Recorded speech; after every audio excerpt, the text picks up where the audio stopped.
Sigurado ka ba aabot ka sa Makati? Oo naman. Ang huling biyahe pa nga nito galing pa akong Ilocos.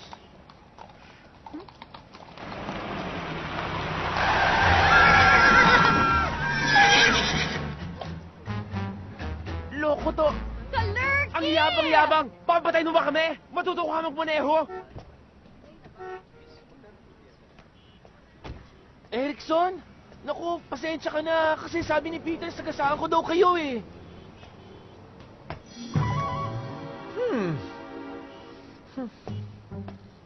Ano ba?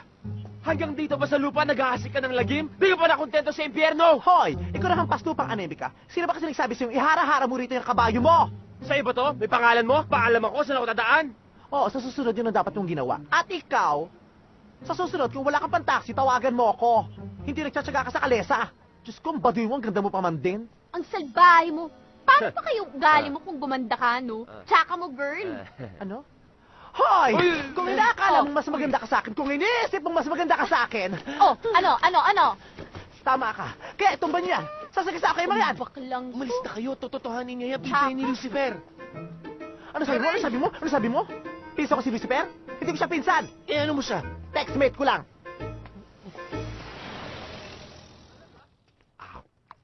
Alam mo, Lola, kung gaano kasama yung pagbumuka ng Peter na yan, ganun kasama din ang ugali niyan. Ang laki-laki ng kali, sasagasaan pa niya ako, sa kalesa ko. Sana lumabang ka. Sana hindi ka na nagpreno, no? Ay di nakipagbungguan ka na lang. La, anong laban ng kalesa ko sa kotse niya? Yun na nga eh. Alam mo naman na kalesa ang sayo. Di umiwas ka, tumabi ka na lang doon, ano? Alam mo naman ngayon, mga pahalang, yung mga ugali ng mga ibang tao. Masasama ang ugali ngayon. Lalo na yung mga biglang yaman na yan, akala mo kung sino? Sige na naman, please, Apo. Ikaw na ang umiwas, ha, Apo. Pwede? Sabi ko naman sa'yo, Insan, magbarko na lang tayo Ito, fly now, pay later. Peke yan. Ha? Barko tapos fly now. Maghanap ka, marami pa dyan. Oo nga naman. O ito, Solid Liquid Airlines, flight attendant, pasok tayo dito, parating ko, Apo.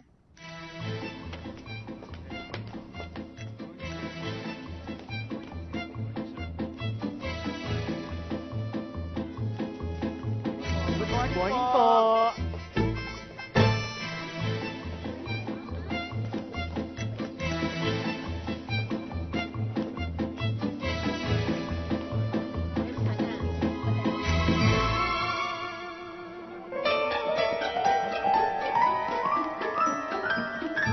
What's the commotion all about?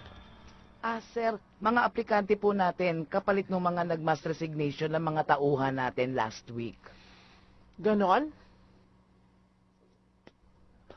Okay, you step forward. And you. You. You. Ano And ba you. yan? Hindi pa rin tayo Okay, quarter turn to your right now. And to your right. And to your right. To your right. For the last time, to your right now. Okay, yun ang pinto. Makakalabas na kayo, hindi kayo tanggap. Ngayon na. Uy, tanggap na Sabi tayo. ko na nga, tanggap tayo. Thank you po. Sir. Sir, bakit sila tinanggap ninyo? Ang tsatsaka? At sa'yo pa talaga nanggaling yan, ha? Etong tandaan mo. Kaya nga kita tinanggap yun ang criteria ko. At tandaan mo lagi, walang taong pangit, depende sa katabi. Kaya dyan ka lang. Sir, magandang gabi po.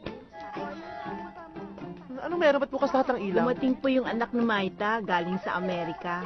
Si Maita may anak? Opo. Ay, eto para kay Jeronimo ito. Ay, Peter! Anak ko, si Samantha. May pasalubong din siya para sa'yo. We, hindi nga. Anak mo yan? Ang sakit sa tiyan, nakakatawa ka talagang galing mong mag-joke. Oo nga, anak ko, bakit hindi ba kami magkamukha? Ito naman.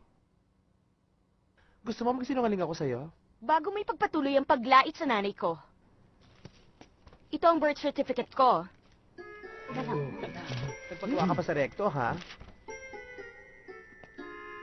May birth certificate ka nga. Nasa naman ang death certificate ng nanay mo?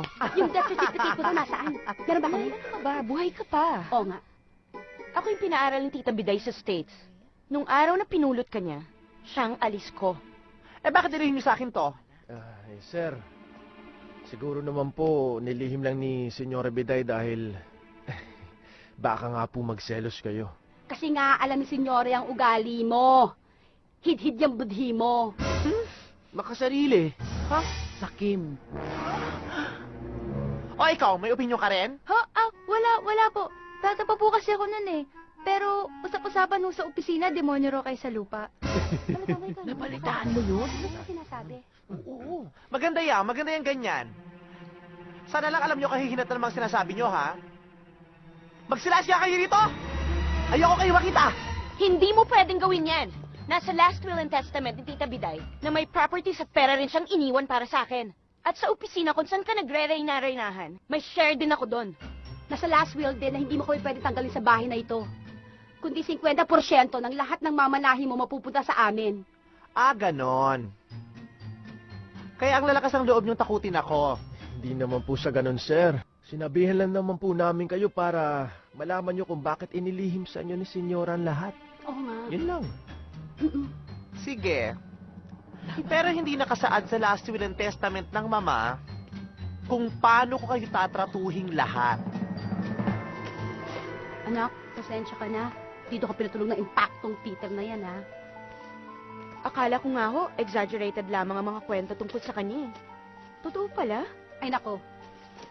Sampo lang yan. Mas malala ang makikita mo pa nakasama mo yun. Ba't nga ba naging ganon? Mabait naman si Tita Biday at kayong lahat dito. Ewan ko nga ba? Kay Senyora Biday lang mabait yung taong yan eh. Natural! Alang-alam mo magpakita siya ng kagaspangan ng ugali niya. E di pinalaya siya katulad ng ginawa sa kanya ng tatay niya. At talaga ako ang pampaantok niyong mag-ina, ha? At talaga nag-aabala kang tiktikan kami. Hindi ka man lang nagpalit ng damit. Oo. At matatahimik lang ang kaluluwa ko kung hindi na kayo natutulog dito sa pamamahay ko. Asa mo naman kami patutulogin,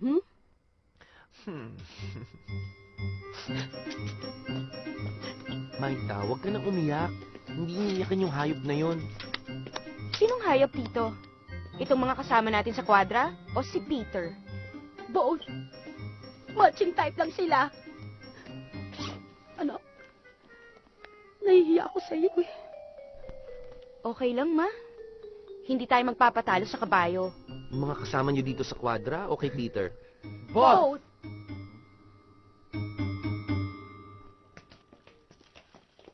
Miss, salamat po. Mr. Santos, kayo na po. Salamat. Maganda pakiramdam ko, Pasok? Mukhang tanggap tayo. Pasok tayo? Ayos! Talaga? Ayos! Ayos! Itong Ayos! sa Jefferson Chua. Babalikin ito mamaya, ha? Yes, ma'am. Uy! Anong ginagawa itong dalawang hampas lupang dukhang mararitang dayok-dok Lupa raw. dito? Excuse me? Are you talking to us? Ikaw nga maswerteng nakapasok sa marangyang opisinang to. Samantalang nakita ko sa labas may nakalagay na, "No pets allowed."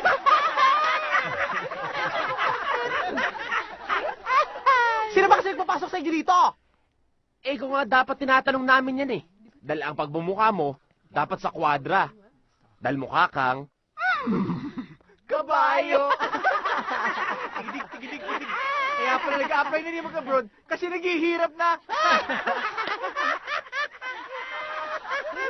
Dina, sabihin mo ka sa dalawang bugok na to kung ba't ako nandito. Siya po kasi may-ari ng Solid Liquid Airlines. Huh? Kung saan kayo nag-a-apply. Tara, una na tayo. Uy! Teka, hindi pa tayo tapos. Nag-a-apply kayo, di ba? Gusto niyo magkatrabaho? Bakit? Kasi wala nang makain? Bakit? Kasi wala nang sumasakay sa bulok niyong kalesa. Guard! Sir? Sa susunod, pag singbaho ng kabayo, katulad ditong dalawang to, huwag mong papapasukin. Yes, sir. Mga patay gutom na walang makain-kain pero saksakan ng yabang. Uwi! Tara na, sir. Baka masipa pa kayo. Uwi! Uwi!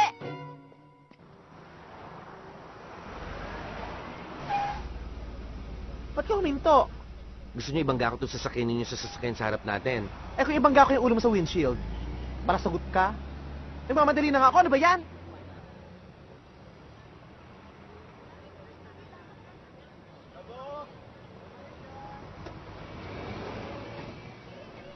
O, teka, ba't tumaandar ka? Nagmamadali? Taxi? Taxi to? Sige, pasensya ka na ha. Sige. Tagal ng sasakyan.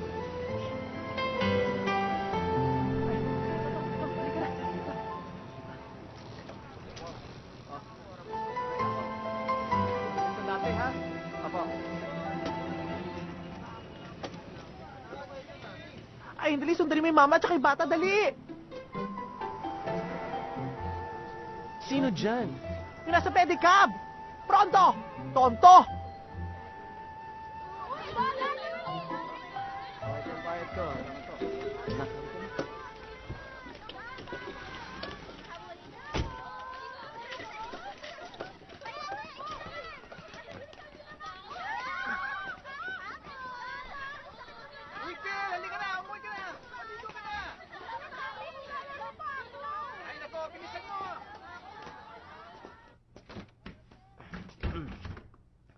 Oh, anak. Mag-iigib lang ako ng tubig ha, at maligo ka na. Ako na lang, Tay. Sayang naman yung koneksyon ko sa mga tambay dyan sa labas.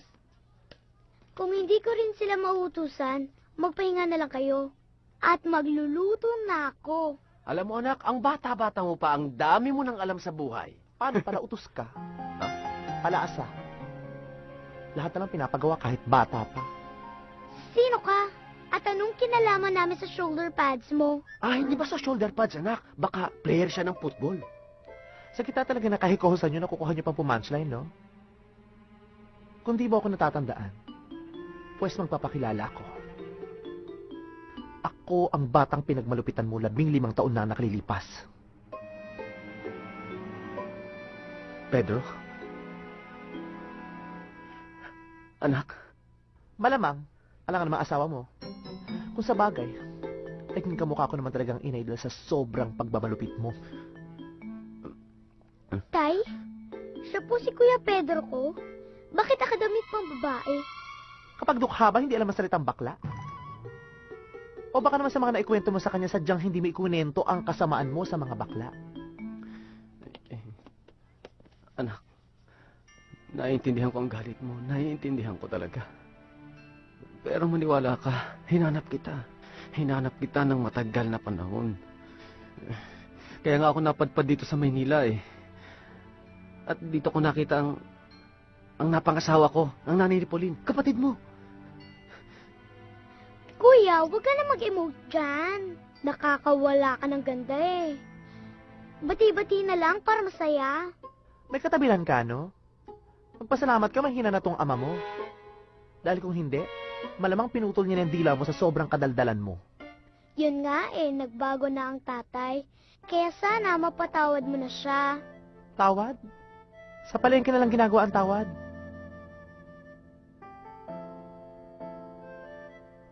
Naparito ako. Para makita niyo kung gaano kaganda ang buhay ko ngayon. At para makita ko rin kung gaano kamiserable ang buhay niyo ngayon. Sigurado ako, hihingi ka ng pera, no?